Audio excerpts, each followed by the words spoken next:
talk about your business cards. This is another huge area where people get lost.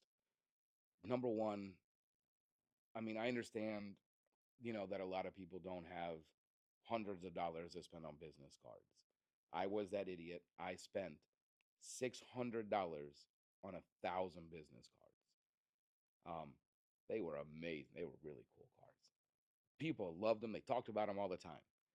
Yeah. So what? The business cards I bought for $70 for 1,000 did the same thing. All right. It put my number in front of people. It didn't make a difference how much I spent on my business cards. There is one exception to it, though. Please don't, first of all, I don't want Office Depot or Staples or any of those companies to sue me. Don't buy your business cards from there. I know it seems like, hey, I can get 250 cards for 20 bucks, and that's going to help me get started. No, we're going back to that reallocating where I'm spending money. Get professional cards made. Okay. Now, when you call a printer, you could usually find business cards, 1,000 of them, for anywhere between 50 and $80 for 1,000 business cards. That's probably the going rate. Get a 16-point card, because those 12 and 14-point cards that you get from other places, they're literally just not really different than a sheet of paper. Okay. And they're mass produced, and it might not always be straight.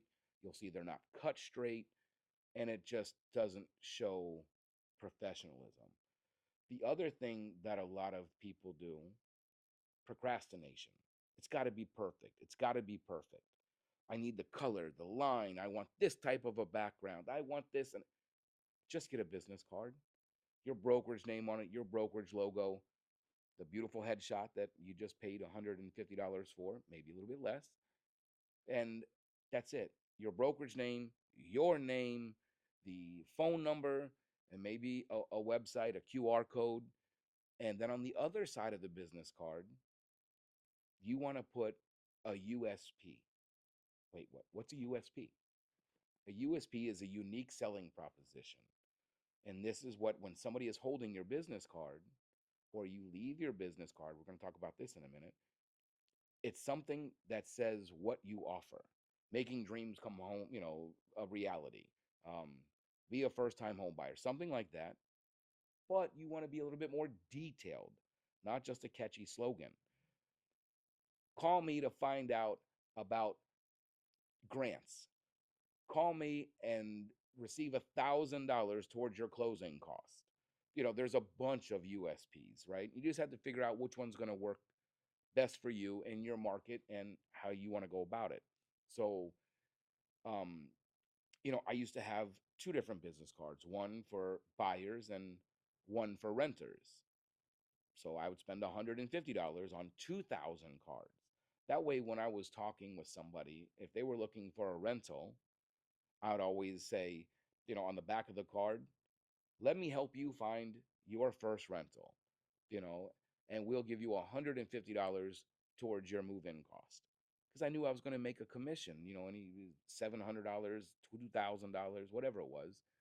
But I would help them with $150, towards their move in cost. So those are the type of things that when somebody finds your card laying around, we're going to talk about this, right? Laying around. Remember, I said this, but it gives them a reason to call you because nobody else offered them $150. Same thing with when I gave a card to a buyer. It would say, "Call me to find out how you could save $5,000 on your home." Now, there's a lot of different ways you could save somebody 5,000. Doesn't mean I'm giving my commission, or how much I make on the house towards it. But if I can get the lender to reduce their their interest rate on their loan by a quarter of a point, and it saves them $80 a month, well, over the course of 360 months, their 30-year mortgage, it's going to save them more than $5,000. So remember, all these things, they always have some type of a catch. But the thing we're worried about is the catch to get them to call us. You see what I'm saying? Now, when we're talking about laying your business cards around or leaving your cards around, If you order 1,000 business cards, and one other thing about the 70, $80 for 1,000 cards. If you ask that printer how much is 500 cards, it's going to be about $50. If you ask them about 1,000, it'll be between 60 and 70. So you see where it doesn't pay to buy less amount. The more you buy, the less expensive it is, and it's a much smarter move. Can't afford the extra $10. Yes, you can reallocate some of the money that you have. All right, that you're spending. All right, so I'm going to skip dinner on Friday night and have a peanut butter and jelly sandwich. I'm going to save 80 bucks, 90 bucks, instead of going out to eat. So, leaving the business cards around. You order 1,000 business cards. If you have those same 1,000 cards or any of them left after 6 months, you didn't do your job.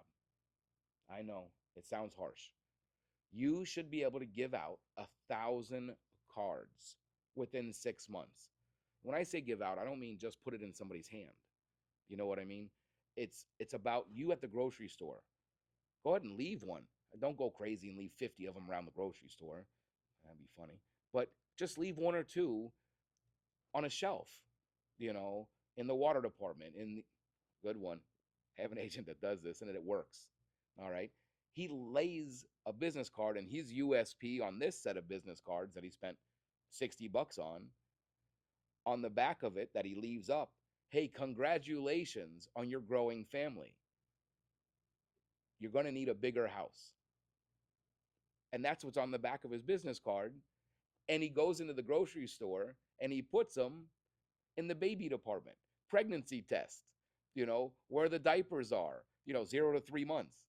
And that's what he does. And he gets calls from it. He's made a couple of transactions from it. And that's all in. He's been doing it now about 7 months. So 2 deals in 7 months from just leaving his business card someplace. It entices people to call you. So you're at a restaurant. When you sign your ticket, your check, and you sign your credit card, whatever, leave your business card in that little check thing that the server gave you. When you're at the bar, leave one on the top of the bar. When you're at the convenience store, leave one on the counter out of sight of the clerk, over where they have all the little pencils or the lottery numbers. That's another one. When you win the lottery, call me. I could help you find a house. LOL. You're enticing somebody to pick up your business card. And this is what business cards are for. Not to collect them and save them and only give them out to specific people. Leave them everywhere you go. Leave them everywhere you go. All right? So, again, it doesn't have to be this amazing, perfect card, embossed and foiled and three-dimensional and metal cards. It's all the same. Make it super simple. They didn't come up with that whole expression. Remember the KISS, KISS? Keep it simple, stupid. You don't want to make it where it has too much information on it. It just blurs out. The only thing that matters is my name, my phone number, the brokerage, and on the back of it, put a really good USP. And you will make money from those business cards.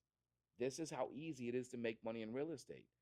The hardest part is for you to have the right mindset to be able to go and do all these things that you should be doing to build your business. It's simple. So get out there, order some business cards, and start leaving them everywhere you go. Give them to your friends. Tell your friends to leave them at their office. If they have a job placement board or something, or something at their office, have them leave it up there in the break room, in the lunchroom. This is where you'll get business. Remember, 80% of your business is going to come from your sphere of influence, conversations, referrals, and recommendations. Less than 20%, it's more like 15% of your business will come from social media. So stop spending all that time on social media. Please stop. Go out and build the business. It's simple. Go out and do it. Let's pass out some cards.